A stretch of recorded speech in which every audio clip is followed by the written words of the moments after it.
Crónicas de un asesino en serie es una película lanzada a las pantallas grandes en el 2003, como el segundo largometraje de Bong Joon-ho.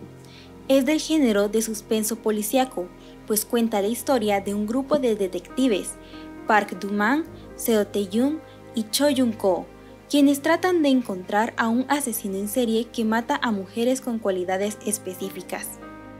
La historia está basada en el primer asesino en serie de Corea del Sur, en la provincia de Hwaseong entre 1986 y 1991. Para analizar este largometraje lo dividiremos en dos partes. Primera parte, humor. La primera parte no solo trata de introducir a los personajes, el contexto y el conflicto, sino que también explota el humor del director Bong Joon-ho. Y aunque suene irónico, el humor es una parte fundamental para generar un impacto genuino con el suspenso de la segunda parte. Pero primero analicemos uno de los puntos de humor que utiliza el director. El humor es una estrategia. El humor lo vemos empleado en la falta de capacidad del departamento de la policía, ya que utilizamos métodos no convencionales y violentos. Lo podemos ver cuando el detective Park juega al policía malo y al policía bueno junto con su compañero Cho, con el fin de forzar una confesión sin importar la veracidad de esta. Dado que es una provincia pequeña, en donde no habían crímenes de este tipo, la mayor inspiración de cómo ser un policía venía de las series de televisión. Esto forma parte de la crítica que el director hace al sistema policial de los años 80. Incluso hace uso del humor físico o slapstick en varias ocasiones. Segunda parte, suspenso.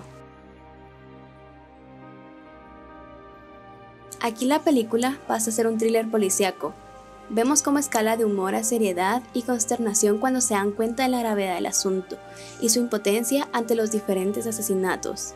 El suspenso inicia en el punto medio de la historia, un evento donde aumentan las consecuencias y hay más en riesgo, pues los detectives desesperados por encontrar un sospechoso para el caso, deciden usar técnicas de brujería en el lugar de uno de los asesinatos.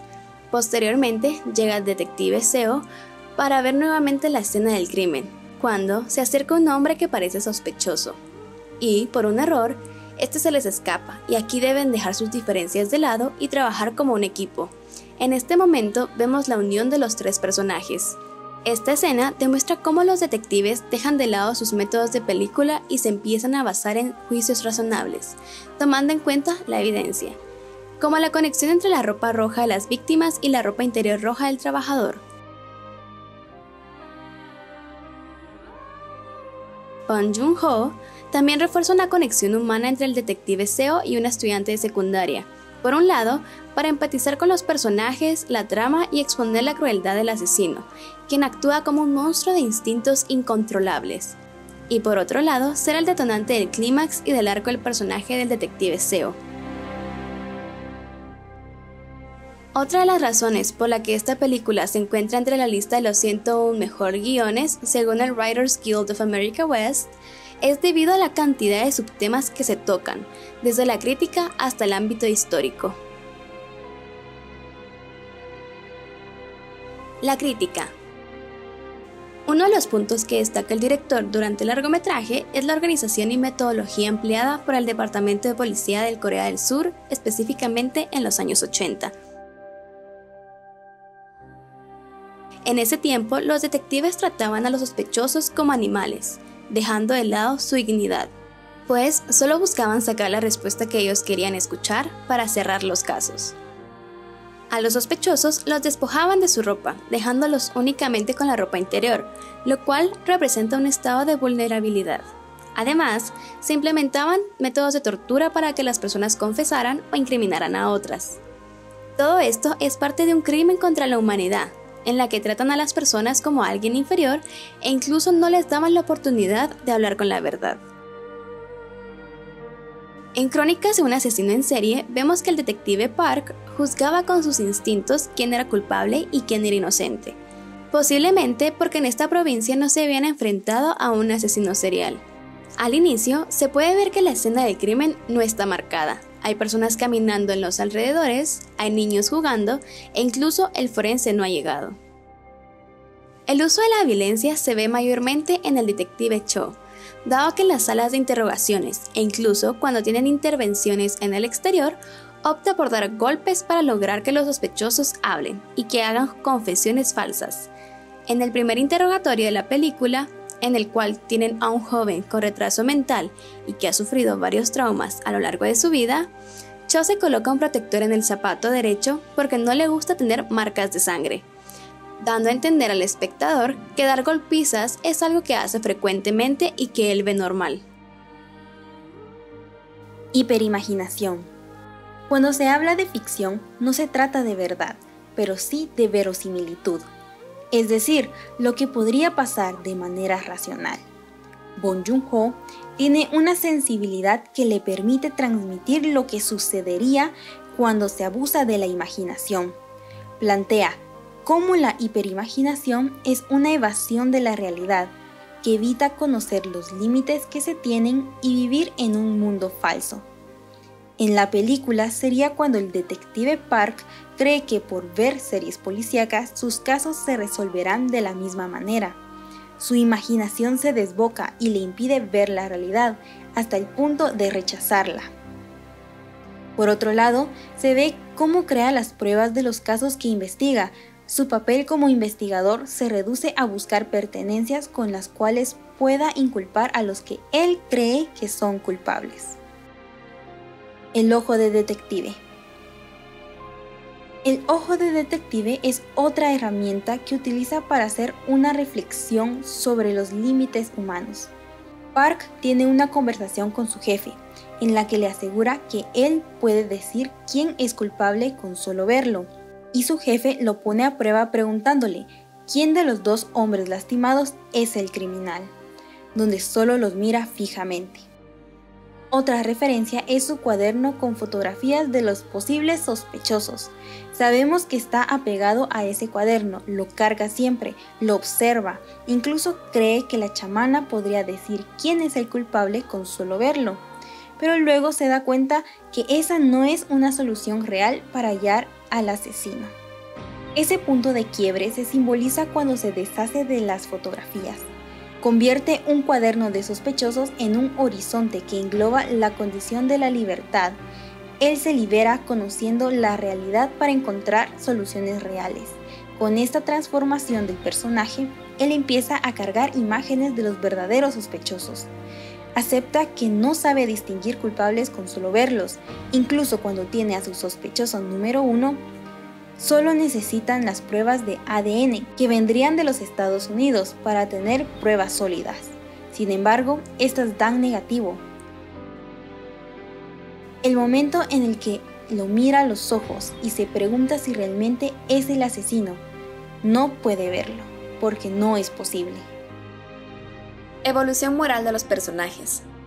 Cuando pensamos en el detective Park, pensamos en un hombre impaciente, que busca encontrar al asesino con maneras muy poco convincentes, como la tortura y su supuesto don para reconocer criminales. Su motivación no es encontrar al asesino, sino un sospechoso que ceda a incriminarse para poder así cerrar el caso. El detective Seo, por otra parte, es un detective capacitado. Llegó desde Seúl y se basa en pruebas tangibles y razonables. Por esto mismo podemos decir que tenemos a un mal policía y a un buen policía. Sin embargo, esto no permanece durante todo el largometraje. Poco después del punto medio podemos ver que Park finalmente acepta que este criminal no debe ser tomado a la ligera, que tiene que dejar a un lado su imaginación y empezar a enfocarse en las pruebas. En pocas palabras, Park empieza a tomar la situación seriamente y actúa como detective. Seo es todo lo opuesto. Empezó como un detective inquebrantable, seguro y meticuloso, pero al final parece como si hubiera cambiado de mentalidad con Park, pues decide matar a un sospechoso, aun cuando sabe que es inocente. ¿Por qué? Porque sus virtudes se debilitaron. El asesinato de la colegiala lo lastima íntimamente, pasa a actuar de una manera viciosa, e irónicamente, aunque al inicio no lo hubiéramos ni pensado, Park es quien lo detiene de matar a un inocente. Bong Joon-ho nos muestra dos arcos de personaje, el de Park, de un detective impulsivo a razonable, y lastimosamente Seo, de un detective razonable e impulsivo. Seo llega a su límite cuando tocan a alguien preciado para él, porque al final no son solo detectives, sino personas.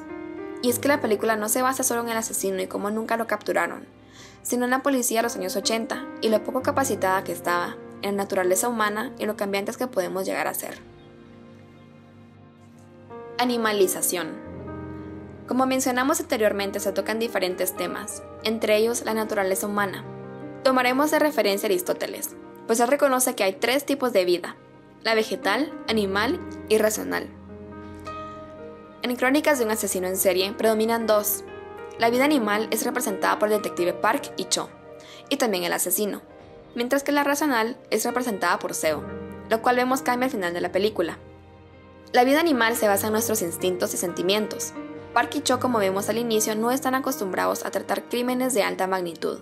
No saben cómo reaccionar, por lo que quieren que se resuelva lo antes posible. Acuden a métodos draconianos, llenos de violencia y presión, para así poder atribuir el crimen a un inocente. Sus acciones no son deliberadas, sino impulsivas y poco eficaces. Incluso le dan más importancia a cosas triviales, como por ejemplo el momento en el que se pelean y al mismo tiempo está ocurriendo otro asesinato. El asesino, por otra parte, es la vida animal casi en su totalidad. La falta de virtudes lo llevaron a violentar y asesinar a varias mujeres, todo con el propósito de satisfacer deseos injustificables.